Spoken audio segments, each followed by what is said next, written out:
Bismillahirrahmanirrahim. Today on 10th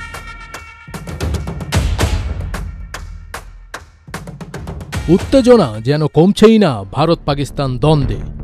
হুমকি পাল্টা হুমকি এবং সীমান্তে উত্তেজনার রেশ কাটতে না কাটতেই এবার নতুন ঘোষণা দিলেন পাক প্রধানমন্ত্রী, যাতে নড়েচড়ে বসেছে ভারত।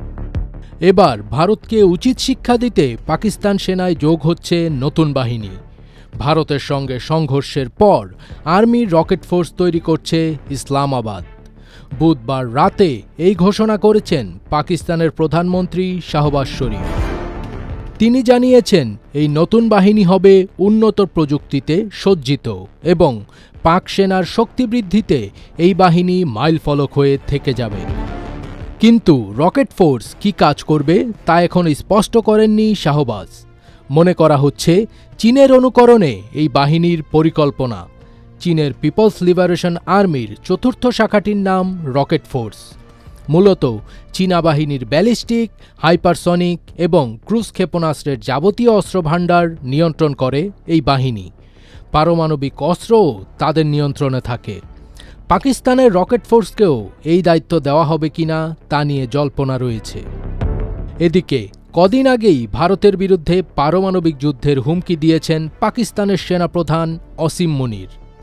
পাকিস্তানের সেনাপ্রধানের পর পাল্টা হুমকি দেন ভারতীয় সেনাপ্রধানও। এরপর পাকিস্তানি সেনাপ্রধান বলেন, ভারত যদি সিন্ধু পানি চুক্তি ভঙ্গ করে কোনো বাঁধ নির্মাণ করে তাহলে ভারতে 10টি ক্ষেপণাস্ত্র মেরে তা উড়িয়ে দেওয়া হবে। এর পরপরই ভারত পাকিস্তান সীমান্তে উত্তেজনা ছড়িয়ে পড়ে এবং এতে ভারতের 2 সেনা নিহত হয়, যার দায়ভার পাক সেনাবাহিনীকে দিচ্ছে ভারতীয় প্রশাসন। উল্লেখ্য যে গত 22 মে জম্মু ও কাশ্মীরের পেহেলগাঁওয়ে জঙ্গি হামলার পর পাকিস্তানকে দায়ী করে একাধিক পদক্ষেপ নিয়েছিল ভারত। পাকিস্তানের বিরুদ্ধে সেনা অভিযানের নাম দেওয়া হয় অপারেশন সিন্দুর। তাতে পাকিস্তানের অন্দরে বিভিন্ন ঘাঁটি ধ্বংস করে ভারত। পাকিস্তানও এর পাল্টা জবাব দেয়। এরপর টানা 4 দিন ধরে 2 দেশের মধ্যে তুমুল যুদ্ধ চলে।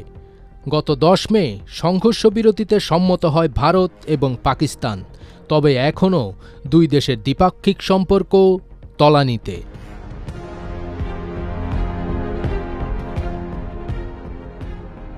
ফজবির তাজ, ATN বাংলা।